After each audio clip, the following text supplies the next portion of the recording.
Bom dia, galera. Primeiro dia do Paris Blockchain Week. Estou aqui fazendo acompanhamento pela Blockchain News e Banco Aberto. E o evento está sendo magnífico. Todos os principais players da Europa estão aqui. Muita coisa boa, regulamentação, Real West Tokenization. Tudo que você precisa saber sobre tokenização e blockchain tem aqui.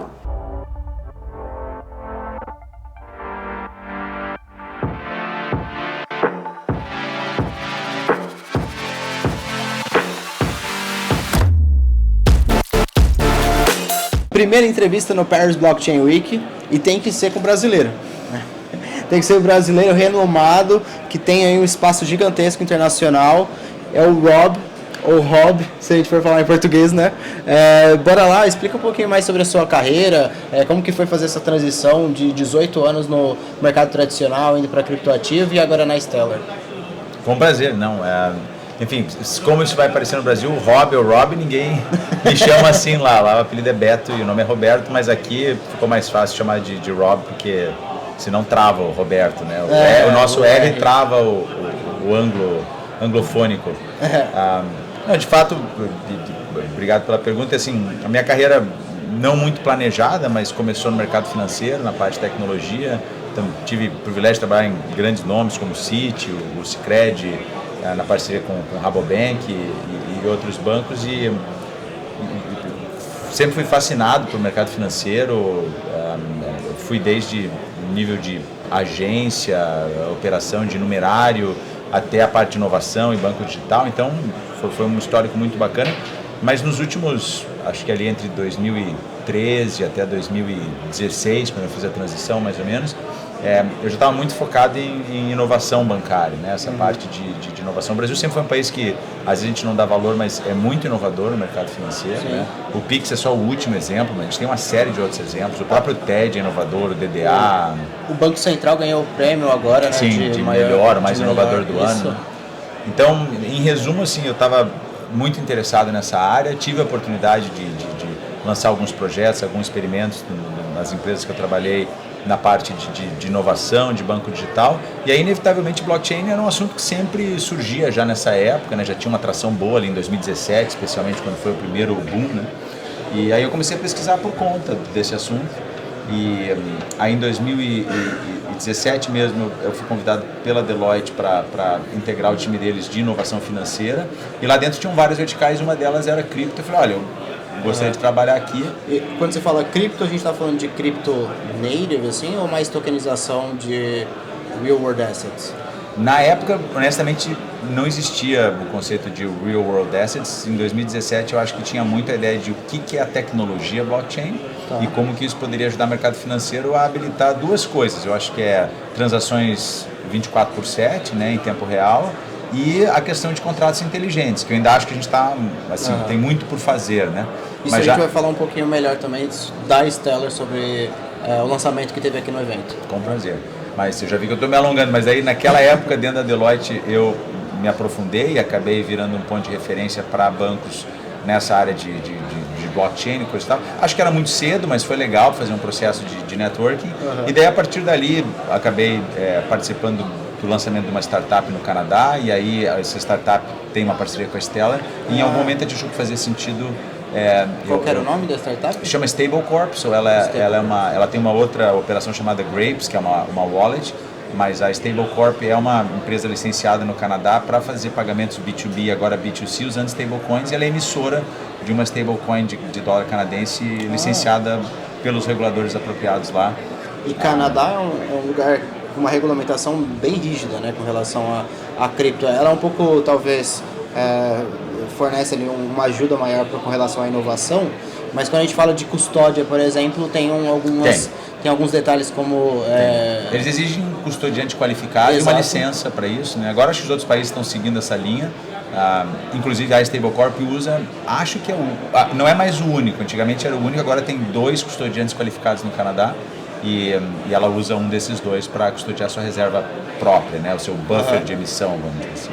Bem legal, e a Stablecorp, ela está focada pro América do Norte, é isso? Sim, é porque o corredor Estados Unidos-Canadá eu acho que o terceiro maior corredor de câmbio do mundo, não tenho certeza. Entendi. Acho que o primeiro é Estados Unidos, acho que é euro-dólar, depois o segundo acho que é ien-dólar, e talvez, eu não posso estar errado aqui, mas eu sei que o dólar canadense e o dólar americano é um dos principais corredores. Então a ideia ali, inclusive, vamos dizer assim, o seed round da empresa foi com um protótipo com um banco canadense que tinha uma demanda muito grande de tesouraria para os Estados Unidos. Entendi. E a ideia foi, será que tem como habilitar isso em tempo real, com um custo menor e coisa e tal? E a partir dali, diversificou mais e coisa e tal. A Stellar virou uma das redes que suporta a stablecoin de dólar canadense. Então, Entendi. Falar de stablecoin para mim hoje é vital. O que a gente vê a longo prazo, por exemplo, conversando com a Ripple e conversando com as maiores instituições assim que estão pensando bastante em stablecoin. E a maior dúvida na minha cabeça, e eu sei que muita gente está errada sobre isso, mas eu queria que você explicasse um pouco mais sobre stablecoin e CBDCs. Cada um vai ter um lugar no mercado, elas não vão estar concorrendo, acredito eu. E como que elas vão estar nesse espaço, como que você pode criar essa via. E uma outra coisa que eu acho interessante também é falar de stablecoin e SWIFT. O que você acha sobre isso e será que o SWIFT ele pode ser substituído? Acredito que não, mas o que é substituível dentro do SWIFT com relação ao stablecoin? Não, ótima pergunta. Honestamente, dá até um pouco de medo de responder essas perguntas, porque daí a gente vai ter que ficar 2 horas aqui conversando, mas tentando atacar pelo menos assim o que seria o mato alto desse assunto. A resposta entre CBDC e stablecoins, na minha opinião, é aquela clássica resposta, o pessoal brinca de advogado, depende. Mas de fato eu acho que depende mesmo, porque você tem que primeiro... Acho que stablecoin, o conceito é meio global, né? Não tem muita dúvida, mas stablecoin é um ativo digital que circula numa rede descentralizada, ela tem liquidação em tempo real e tem reservas cada vez mais em ativos seguros e líquidos, né? Eu acho que isso está claro. Agora, a CBDC não está claro. Né? Então, para você comparar os dois, tem que saber, eu estou comparando maçã com banana, maçã com abacate, e infelizmente CBDC tem todas as frutas lá, né? Ou seja, você tem CBDC de atacado, CBDC de varejo, CBDC híbrida, você tem CBDC emitido em rede privada, CBDC emitido em rede pública. Então, nesse contexto, eu acho que pode haver competição naqueles países em que a CBDC tem uma ambição de varejo. Então aí o regulador, o emissor da moeda soberana tem a pretensão de ou lançar uma wallet de varejo ou fazer parceria com wallets de varejo, e daí nesse contexto a CBDC competiria com stablecoins, mas também competiria com banco. Sim. Porque na prática você estaria fazendo pagamentos com CBDC como se faria com depósito à vista. Verdade. Mas eu acho que não é a tendência. A tendência são CBDCs de atacado, usado para substituir os sistemas de liquidação intrabancário e banco com banco central. Então, que acho que globalmente seja o termo RTGS, né? Então, esse, vamos dizer assim, contexto onde a CBDC seria uma nova geração do sistema de liquidação intrabancos e banco com banco central, não compete com a stablecoin, pelo menos não nos seus principais casos de uso, porque a stablecoin estaria nessa camada varejo, trading, câmbio, remittances, e por trás disso você pode ou não estar usando CBDC para fazer o settlement, né? Entendi. Existe uma discussão, mas é que nem eu falei, dá para ir o resto do dia, de CBDCs sintéticas, né? Synthetic CBDCs, e a ideia ali é que seria um ativo privado emitido numa rede pública com reservas em CBDC. Então seria como se fosse uma stablecoin que, em vez de ter um fundo por trás, tem um pool de CBDC, uma conta no Banco Central. Eu acho que eu vi isso, e aí eu posso estar enganado, mas no Projeto Mariana. Sim. Tá, é isso, né? Que eles estão fazendo com Singapura, França, inclusive a gente está no Paris Blockchain Week, a gente tem tudo a ver a falar com esse projeto, sobre o Projeto Mariana. Se você souber e quiser entrar um pouco mais em detalhes, seria super interessante também. Mas é um projeto muito legal que envolve Singapura, França e Suíça, os três países ali criando meio que um barco ali que vai jogar todas as CBDCs de cada uma desses países para você conseguir facilitar a transação. E a gente pode entrar nisso com relação a SWIFT. Né? Qual é o tipo de informação que a gente pode substituir dentro da SWIFT? Né? Porque é isso, SWIFT é isso, uma mensageria ali entre bancos. Como que você acha que pode ser o futuro dessa nova economia nesse sentido? Se quiser entrar um pouco em detalhes também no Projeto Mariana, vai ser super legal. Não, perfeito. Eu não sou expert nem em SWIFT nem em Mariana. Eu acho que o Projeto Mariana, como outros, eu sou muito ruim com o nome, mas tiveram outros com nomes assim, catchy, né? Nomes de marketing. como você falou, acho que eles não se propuseram a ser uma CBDC sintética, eles estão discutindo interoperabilidade entre CBDCs, né, para facilitar operações de câmbio de atacado a princípio, né, algum dia pode virar de varejo, usando CBDC. Então, inevitavelmente, se você partir do princípio que a maioria desses países G7 ou G20 estão emitindo stablecoins em redes privadas, você vai precisar fazer um wrapping dessa CBDC em outra rede, porque eles vão ter que cruzar a fronteira, né? Sim, sim. Então, no teu ponto, eu acho que sim, mas o conceito Synthetic CBDC eu acho que está mais próximo do que talvez a gente veja no Brasil, eu espero que a gente veja no Brasil, que é o Drex ser envelopado numa rede pública e distribuído por empresas privadas licenciadas. Sim. Privadas ou públicas, que o Banco do Brasil pode também fazer isso. Então, nesse contexto, você, pessoa física, vai estar usando aquele ativo em tempo real, que pode estar no DeFi, pode estar numa wallet, pode estar até num custodiante que é um banco, mas em vez de você saber, pô, o que é esse ativo mesmo, onde é que está a reserva, ele é um CBDC envelopado. Você sabe que a reserva é 100% do Banco Central. Então, eu acho que é aí que, do ponto de vista de varejo, tem um caminho aí de coexistência, né? E talvez até competição com os stablecoins, mas muito cedo para dizer. Acho que a gente tem que... E tem muito mercado também, né? Tem, acho que tem muita inovação vindo com relação tanto ao stablecoin quanto ao CBDCs. A gente ainda está muito embrionário aí. Acho que o Brasil é um dos únicos países que já está um pouco mais avançado, com um projeto já caminhando, tem muita pesquisa, tem aquele CBDC Tracker, eu posso deixar o link aqui embaixo depois, que é muito bom, que é pelo Boston Group, né, que atualiza ali as informações. Mas voltando agora para o evento, sobre a Stellar, qual é a grande novidade da Stellar no evento? Se você quiser dar um pouquinho de detalhe sobre essa nova ferramenta de Smart Contracts. Claro, a gente tem 3 grandes novidades, uma bem mais recente, que é a nossa camada lógica, né? A camada de contratos inteligentes. O nome dele é Soroban, que vem de uma palavra em japonês que quer dizer ábaco, mas é um ábaco de 2 dimensões, é uma coisa meio bem japonesa. E a Stellar tem uma tecnologia, uma convicção muito grande de que a grande maioria dos casos de usos podem ser obtidos e na verdade se beneficiam de ser obtidos por uma camada não smart contract. Por quê? Porque elas tendem a ser mais rápidas e mais seguras. Ou seja, tudo está no core, tudo é atômico e tudo é rápido. Agora, a gente também é realista de saber que existem muitos casos de uso que não tem como se acompanhar essa inovação no nível do core, porque o core precisa ser atualizado a cada 6 meses, precisa que todos os validadores votem.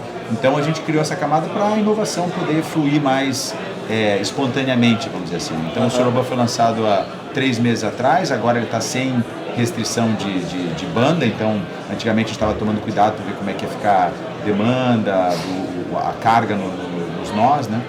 E agora está liberado, então muito daquilo que você vê no mundo Ethereum ou no mundo EVM, você pode, e na minha opinião deve construir na Stellar por uma série de motivos, mas resumidamente é muito mais rápido, é muito mais barato e é mais seguro. Né? Então é muito mais rápido e barato, basicamente porque já aproveita dos benefícios da Stellar per se, né? Que é uma rede que não é Proof of Work ou Proof of Stake, tem um modelo de consenso muito mais eficiente. Qual que é o modelo que vocês usam? Então, o nome se chama Modelo Bizantino Federado, não é muito simples de explicar, a gente gosta de chamar de Proof of Agreement, ou prova de acordo, mas na prática os nós validadores precisam confiar um no outro, e conforme eles vão votando de que a cada 5 segundos o estado do ledger é do estado que ele acha que é, conforme os nós que ele concorda vão concordando, ele confirma a sua própria convicção, ou seja, ele diz o estado do ledger é esse, e por exemplo, MoneyGram olha para Franklin Templeton, que olha para Stellar Foundation, que olha para Lobster, e assim eles vão olhando um ao outro e dizendo, todo mundo está concordando com esse status, então esse é a finalidade, né, o estado final. Eu posso falar que é meio que gráfico também, ou... Assim, ele no geral tem uma representação gráfica, mas acho que gráfico qualquer modelo de consenso pode ser representado assim. Eu acho que o principal ponto aqui é que o nó não vai dizer que um estado é um estado final por conta de um cálculo. Ele precisa fazer um cálculo e confirmar que os outros concordam com ele. Então tem essa... E como que você usa essa covalidação junto com a velocidade? Como que você dá mais velocidade a isso? Então, porque você não tem esforço computacional, né? Você não tem que ficar fazendo cálculos de hashing ou decriptação. Você, na prática, basicamente fala quais foram as transações submetidas no último bloco. Então, acho que cada bloco tem 1000 operações e é 5 segundos. Então, é só você fazer um cálculo. Estado A, 1000 operações. Estado B, Aí você diz, olha, esse é o meu estado B. Aí todo mundo diz, é o mesmo que o meu, o mesmo que o meu, o mesmo que o meu, não tem finalidade. Tá. Voltando então para a novidade agora. Qual é a segunda novidade da Stellar com relação ao evento? A gente falou do Smart Contract, né? E agora a segunda? A segunda novidade é que a gente tem agora um sandbox, né? Uma ferramenta que está na web para que qualquer empresa, que é o meu foco, empresa regulada, então bancos centrais, custodiantes, cooperativas de crédito, que queiram emitir ativos regulados on-chain para se beneficiar desse mundo tempo real, 24/7, com uma série de geração Z e DGens usando esse coisa, poder emitir e trabalhar as regras de compliance nessa plataforma que ela é gráfica, então você pode ir lá e emitir uma stablecoin, emitir um token de ouro, emitir um fundo de investimento e você pode controlar lá praticamente tudo, como é que você vai distribuir, se você vai fazer controle de KYC na entrada, o KYC é só acima de um valor, se você vai fazer o clawback, né, que é a recuperação unilateral dos fundos, se você vai congelar as contas. Então todos esses recursos que muitos reguladores já estão exigindo que sejam implementados on-chain para que eles, né, acreditem aquele ativo, você pode brincar, entre aspas, nessa plataforma. Então se chama... A Stellar é uma Layer 1. É uma Layer 1, né? Tá.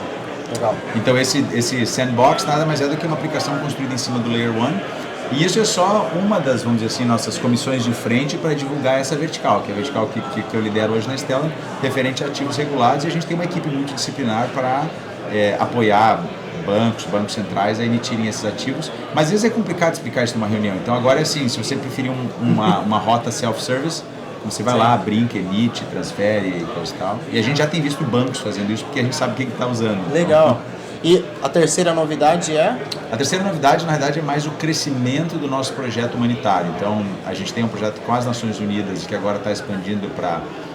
não sei se ainda é público, mas pelo menos 2 outras ONGs internacionais para fazer pagamentos internacionais humanitários usando a Stellar. Então, hoje as Nações Unidas já usam a Stellar para fazer pagamentos humanitários na Ucrânia. Okay. Eu não sei os últimos números porque não é bem o meu foco, mas eu já sei que ultrapassa 10 mil pagamentos que são feitos on-chain, usando uma stablecoin, no caso a USDC da Circle, e usa uma wallet que a gente construiu chamada Vibrant, e a gente fez uma versão da Vibrant só para as Nações Unidas, porque aquela wallet basicamente serve para receber ajuda humanitária e eventualmente refugiados transferirem entre eles, né, familiares e coisa e tal. E aí a pessoa pode fazer o cash out usando qualquer agência da MoneyGram na Ucrânia, sem taxa nenhuma, então você vai receber os $100 a $100, na prática vai sacar em moeda local, né, em hryvnia, na Ucrânia, ou fazer o depósito na sua conta bancária. Legal. Bom, finalizando então o último tópico que eu quero conversar com você, você já falou que o principal foco é o mercado regulado, certo? E falando em mercado regulado, a gente tem que falar de RWA, né? Bom, quais são os principais RWAs que você está vendo, que você tem tocado? E se quiser dar algum exemplo de use case também seria interessante. Claro. A gente conversou antes desse papo aqui que a RWA é um daqueles siglas que cada um entende uma coisa, né?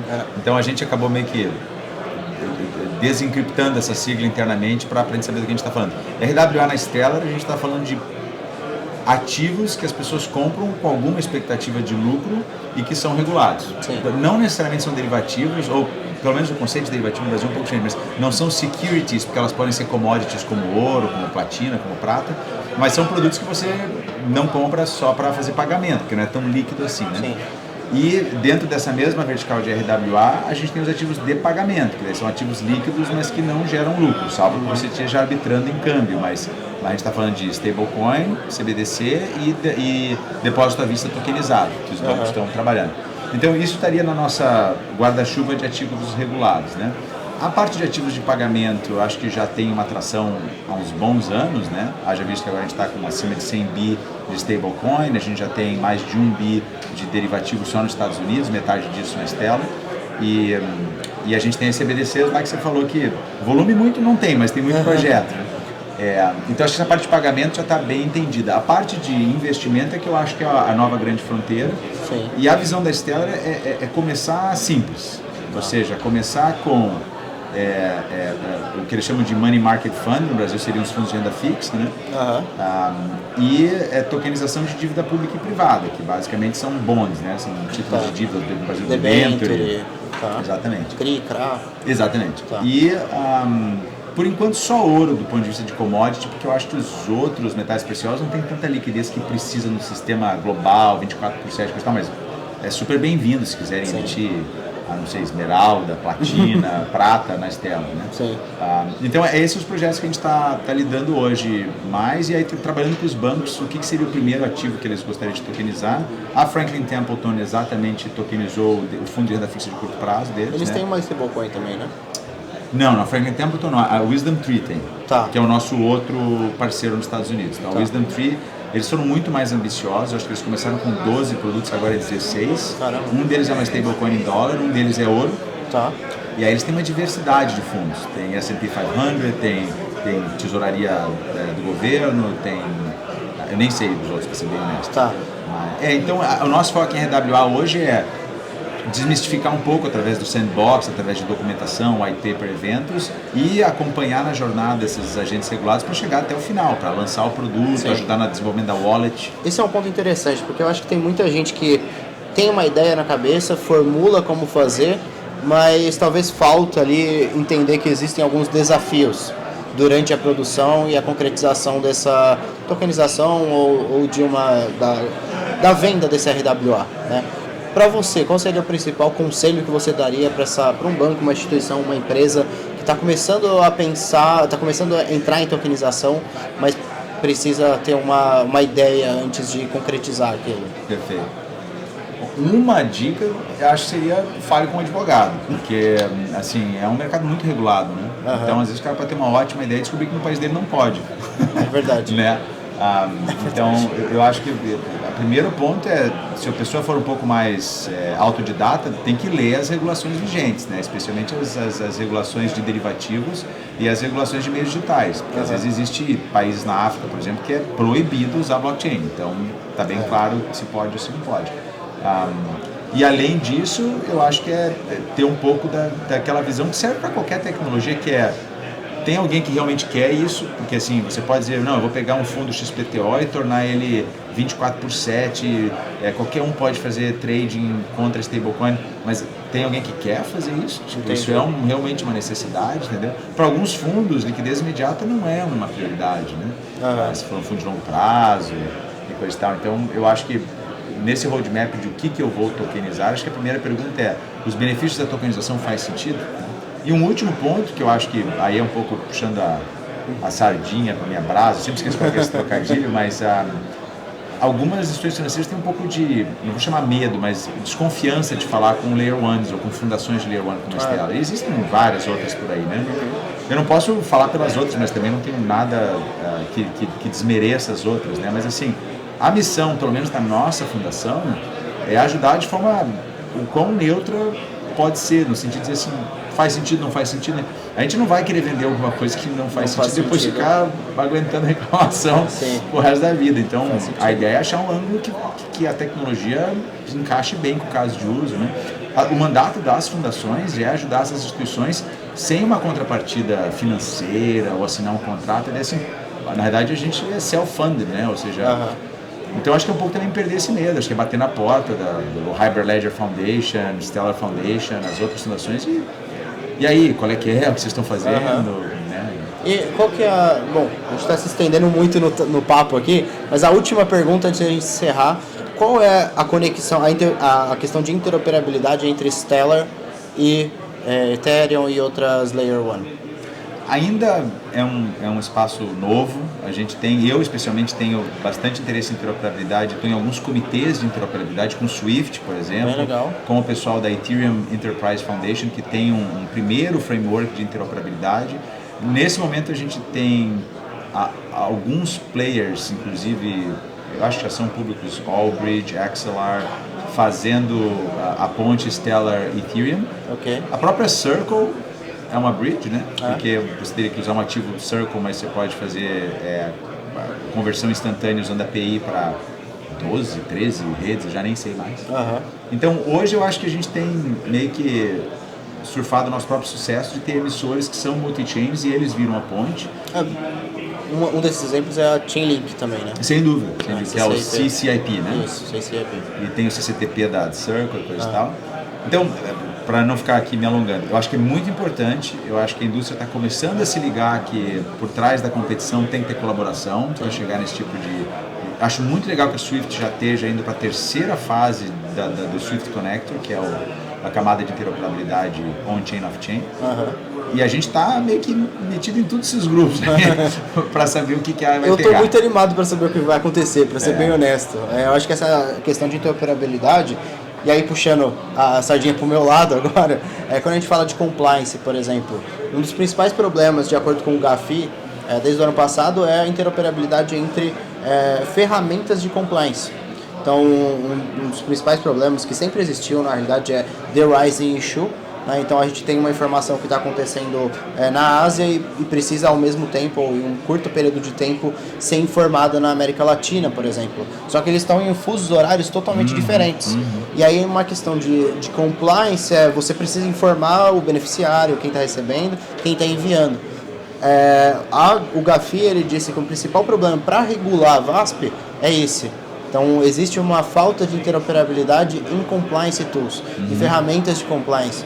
E eu acho que é bem difícil você conseguir encontrar uma solução clara para isso, porque cada empresa vai querer usar uma espécie de ferramenta, e uma ferramenta ela vai estar sempre puxando a sardinha para o lado dela e a outra para o lado. Então vai ter que criar uma outra empresa ali no meio, uma outra ferramenta só de interoperabilidade, talvez como uma CCIP, que faça interoperabilidade entre ferramentas de compliance. Perfeito.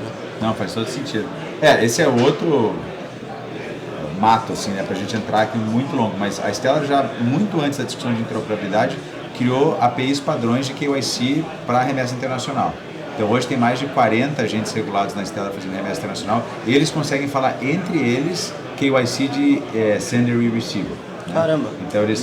Então é como se tivesse uma fila para só fazer o settlement on-chain depois que o enviador, desculpa com os neologismos aqui, mas o enviador e o recebedor, a entidade que está enviando, a entidade que está recebendo, eles só fazem o settlement on-chain depois que eles concordam que o KYC está completo. E se o receiver disser, por exemplo, essa transação é suspeita e precisa de mais informação, o settlement não acontece, porque é só quando o sender enviou essas informações. Então a gente já tem uma tecnologia de fila e de clearing de KYC para a remessa internacional. Agora isso é só na Stellar. A hora que a gente faz entre redes, entre empresas, essa coloca mais uma camada de complexidade. Exato, aí, né? E uma camada também de falta de segurança, talvez, com relação à informação. Porque se você aumenta a bridge, aumenta a questão de cyberataques também. Os dados pessoais não fluem on-chain, né? Os dados pessoais têm que ser por outras redes seguras, né? Eu nem lembro mais quais que são as últimas, HTTPS ou SFTP. A questão é que eles têm que assinar a confirmação on-chain, para dizer, tô ok. A gente usa a Stellar muito mais como um authentication layer e depois o settlement layer. Então, nesse sentido, até as nossas APIs, o nome não é muito bom, CEP6, CEP24 e CEP31. Mas essas três padrões, eles podem ser cross-chain porque eles têm tipo 15 passos e só 2 são on-chain. O resto todo é KYC e então, teoricamente, você pode substituir aquilo ali por outra rede, entendeu? Mas enfim, nos alongamos bastante aqui. É isso, então. Muito obrigado, Roberto no caso. Foi muito legal conversar com você, saber um pouco mais sobre a Stellar, essas 3 novidades que estão vindo por aí. Então acompanhe tudo que está acontecendo aqui no Paris Blockchain Week, porque essa é só a primeira entrevista, vão ter muitas outras. A gente fez mais ou menos 10 aqui, com todas essas novidades que estão acontecendo. É isso. Tchau, obrigado. Muito obrigado.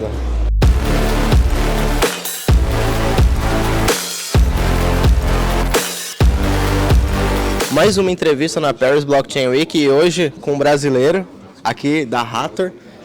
Bora lá, explica um pouquinho mais aí o que é a Hathor, qual é a atuação de vocês e o que vocês estão fazendo no Brasil e por que vocês estão aqui na Paris Blockchain Week. Claro, a Hathor Network é uma rede Layer 1 de blockchain, que ela foi fundada por brasileiros, né? A gente fala brasileiros e tudo mais, mas uma rede blockchain, obviamente, ela não tem fronteiras, então é uma rede global. Embora tenha essa questão de ser fundada por brasileiros e a maioria do time é realmente do Brasil, está no Brasil. Temos bastante gente fora também, mas a maioria do time está no Brasil. É uma rede Layer 1 que ela nasceu a partir da tese de doutorado do Marcelo, um dos cofundadores, que ele propôs uma arquitetura diferente de rede para a escalabilidade de blockchain. Isso Bem a gente legal. começou em 2018, então assim, Caramba. nesse universo de cripto, blockchain É um dinossauro já. Exato, um projeto já bastante consolidado, né? Então a gente começou a trabalhar nisso em 2018 e lançou a mainnet em 2020, em 3 de janeiro de 2020, com o mesmo timestamp aí do gênesis do Bitcoin, então basicamente Caramba. 11 anos depois do Bitcoin. E então assim, a mainnet está rodando já há mais de 4 anos, quase 4 anos e meio, né? Como você falou, é bastante tempo para esse tipo de projeto no mundo cripto, assim, dá até um histórico legal, porque a gente sabe que tem muitos projetos que vêm, vão, desaparecem da noite para o dia. E estamos crescendo desde então, estamos aqui na Praia de Blockchain Week, como eu falei, somos um projeto global, então a gente assim, busca casos de uso, busca parcerias ao redor do mundo, né? Acaba que por ser brasileiro estamos muito contatos no Brasil, então temos alguns casos de uso lá, alguns mais relevantes inclusive, a gente pode falar depois, mas nossa atuação é global realmente. E é interessante que, então, surgiu de uma tese de doutorado do Marcelo. Exato. Né? E ali, qual é a inspiração que vocês tiveram, por exemplo, do Bitcoin? Até porque você falou que foi na mesma data, em 2020. Exato. Somos, obviamente, muito fãs do Bitcoin, não só por ser a primeira, né, rede, né, que lançou toda essa revolução, mas por acreditar realmente no que o Bitcoin representa. A inspiração do Marcelo, já em 2018, 2017, 2018 foi aquela época que teve um bull market ali, aí a rede engargala, as taxas de transação lá em cima, que a gente vê sempre acontecendo que, né, quando tem um bull market. Sim. Ele queria resolver o problema realmente de escalabilidade, né, e isso não voltar a se repetir. Então ele propôs uma arquitetura diferente, que a gente fala que é uma rede blockchain, mas se a gente fosse ser bastante criterioso, não é necessariamente uma rede blockchain, seria mais uma DLT, porque ela na verdade mistura dois conceitos. Bom, explica um pouquinho pra gente, qual é a diferença do blockchain? Isso, então, no caso da Hathor Network, ela tem uma arquitetura que mistura um DAG, que é Direct Acyclic Graph, um grafo acíclico de transações, que ficou famoso na época, o IOTA, um projeto que era bastante relevante na época, hoje já está mais, né, fora um pouco aí da mídia, mas ele foi o primeiro grande que lançou esse conceito de DAG, de grafo acíclico de transações, mas ele nunca conseguiu resolver um problema de finalidade das transações, né? Ele sempre precisou ter um coordenador centralizado. E aí o Marcelo ele pegou, digamos, essa inspiração e, na verdade, quem propôs inicialmente um DAG de transações foi o Sérgio Lerner, que é um argentino também, né? A gente não conhece. E ele colocou no meio, né, intercalou ali uma blockchain tradicional. Então existe uma cadeia de blocos também, mas as transações elas não estão dentro do bloco como uma blockchain tradicional. Então as transações elas estão num DAG fora da blockchain e os blocos quando chegam eles confirmam obviamente o bloco anterior, que aí forma a cadeia de blocos tradicional, digamos assim, mas eles também confirmam duas transações anteriores, né? Entendi. Então tem essa arquitetura inovadora que é para resolver o problema de escalabilidade. Escalabilidade e velocidade. Exato. Tá. E, bom, começando pelo Brasil, que é onde a gente está baseado ali, não é onde você mora hoje, né? Você tá em Hoje não, eu moro no Brasil. Mora no Brasil? Sim. Onde você mora? Moro no Rio de Janeiro. No Rio de Janeiro. Maravilha também. Eu sou de São Paulo, tenho um pouco de rixa, mas bora. Bom, voltando um pouco pro Brasil, vamos falar de algum use case que tem lá. A gente estava conversando um pouco sobre tokenização de debênture, né? Exato. É uma coisa bem interessante. A gente está prevendo aí, inclusive, que a CVM vai lançar alguma coisa, uma regulamentação um pouco mais informativa até o final do ano sobre debenture. E passa a sua visão, qual é o use case que você tem? É isso, um dos use cases mais relevantes que a gente tem na rede no Brasil, é feito eu falo que a gente tem na rede, mas a Hathor Network é uma layer 1, uma infraestrutura, então na verdade quem toca os casos de uso são outras empresas que usam a tecnologia da Hathor. Então quem toca nesse caso é a Vortex, que é a retokenizadora, né? É uma joint venture da Vortex e da QR Capital, são duas grandes empresas do mercado financeiro. E eles conseguiram, né, a partir do sandbox da CVM, então é um projeto realmente regulado, aprovado pela CVM, nesse ambiente sandbox para emitir alguns ativos regulados, né, alguns valores mobiliários. Né, e qual é o valor mais ou menos? Foram feitas algumas emissões de debentures nesse projeto e hoje está em torno de 40 milhões de dólares. Caramba, é bem interessante. Acho que a tokenização de debenture em si é o futuro, tanto por questões de operação, preço, qualificação da informação da debenture. Acho que tem tudo a agregar ali no mercado. E chegando no aspecto internacional agora, como você disse logo no começo, a Hathor é uma rede globalizada, né? Então não tem como você focar só no mercado brasileiro. Até por isso que a gente está aqui, né, na Paris Blockchain Week. Fala um pouco sobre o evento, qual é a perspectiva de vocês? Claro, até só um ponto também, voltando aí, né? Eu acho que essa questão de debênture agora, né, tá na moda, tá em voga falar de RWA, né? Real World Assets, e isso é um tema que a gente já vem olhando há bastante tempo e só confirma agora, né, a nossa tese que essas coisas todas vão on-chain, elas vão vir para blockchain. Sobre o evento, é bastante interessante. Já tinha, na verdade, eu acho que estava um ano que eu não vi um evento de cripto e, assim, eu não sei se é esse evento específico, mas eu senti que mudou bastante o público. Mudou. Isso é legal, assim, porque em outros eventos de cripto, não que não fosse legal antes, mas em outros eventos de cripto eu sentia que era um pessoal mais nativo de cripto só, um público até mais jovem, e agora a gente vê que é um pessoal até mais de negócios. Ainda tem a galera, né, de cripto, jovem e tudo mais, mas Degen, mas ainda tem mais agora esse público, digamos, de negócios, né, o pessoal que vem aqui realmente já com algo mais concreto, quer trazer os negócios tradicionais, né, setor de finanças ou de outros setores para a blockchain. Então, é legal ver que mudou um pouco o público e que foi uma coisa que a gente observou também durante esse último bear market, né, que mesmo com o bear market a gente ainda via muitas empresas interessadas, né, porque, digamos, no bear market anterior o que a gente viu teve um interesse muito grande, e aí veio o bear market, digamos, acabou a atividade, o pessoal desacreditou, achou que estava morto, e aí depois quando veio o market voltou o interesse. Nesse último bear market que a gente viu foi que mesmo, né, com a baixa de preços, o pessoal um pouco desmotivado, as empresas continuaram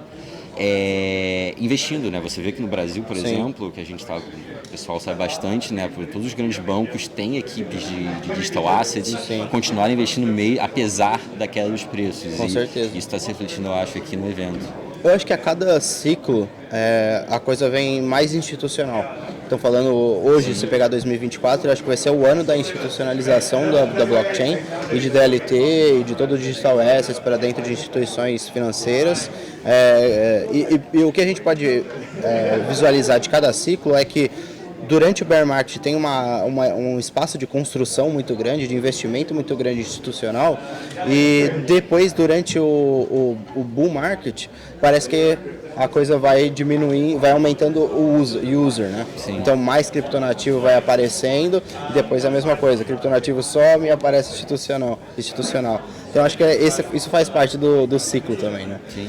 Bom, primeiro, muito obrigado por ter aceitado, Ian, foi maravilhoso conversar contigo, e a gente volta aí daqui umas 2-3 semanas para falar com a Hathor de novo. Dali, obrigado pelo convite e vamos aproveitar o evento que está bem legal.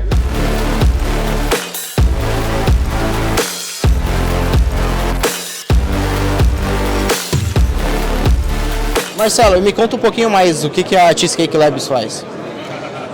Na Cheesecake nós somos uma empresa de design e engenharia de software, então nós construímos, né, aplicações mobile web e focamos bastante em tecnologias emergentes. Então temos construído carteiras digitais e plataformas de tokenização em blockchain. Por isso que para a gente é tão importante estar aqui nesse evento, porque aqui nós conseguimos conhecer o que outras empresas estão criando, né, sejam produtos complementares ao que nós fazemos ou produtos semelhantes, para que nós também consigamos aprender e trocar conhecimento com essas outras empresas. E em que ano mais ou menos vocês foram fundados? A Cheesecake foi fundada 10 anos atrás, né, e com blockchain especificamente nós trabalhamos desde 2018. Caramba, né, uma experiência. Então. Isso, no início com o Ethereum, e aí há 3 anos atrás nós começamos a trabalhar com a Stellar. Isso explica porque a gente está aqui no booth da Stellar. A conexão então com vocês vem de use cases e da experiência de vocês com a Stellar e com a rede, né? Exato, a Cheesecake já ajudou a fundação, a SDF, a criar diferentes aplicações usando a tecnologia Stellar. Então, desde carteiras digitais até plataformas, né, de pagamento em massa, até plataformas de tokenização de ativos na rede Stellar, né, são alguns exemplos de casos de usos que a Cheesecake já ajudou a SDF. Na maioria, aplicações para o ecossistema, alguns deles aplicações para clientes nos Estados Unidos e inclusive para clientes no Brasil. Então, o mercado Bitcoin, por exemplo, no Brasil, lançou, faz uns 2 anos mais ou menos, uma stablecoin, o MBRL, na rede Stellar. E a Cheesecake foi a empresa, né, que ajudou tanto no mercado Bitcoin quanto a SDF a criarem realmente a plataforma que possibilitou o mercado Bitcoin lançar essa stablecoin. Bem legal. E o que fez o Marcelo sair de Floripa e vir para Paris em Paris Blockchain Week? Fora a área de networking, essa área profissional, como que você está curtindo o evento no aspecto pessoal? Eu vou ficar aqui só 3 dias, bastante focado no evento mesmo. Então, dessa vez não vou ter tanto tempo para aproveitar a cidade, né? Porque Paris é uma cidade maravilhosa. Mas eu conheço muita gente que está aqui no evento também, porque eu já vim no ano passado. Então, pessoalmente, né, para além do profissional, eu gosto bastante de reconectar e rever de novo as pessoas. Tem muitas pessoas que acabam vendo somente nesses eventos, a cada 3 meses, 6 meses. Então, são conexões bacanas de fomentar também. Colegas de evento, eu chamo. Colegas de evento, exatamente. Beleza, fechamos por aqui então. Muito obrigado, Marcelo. Muito obrigado, Cheesecake Labs, e bora junto. Até mais, pessoal.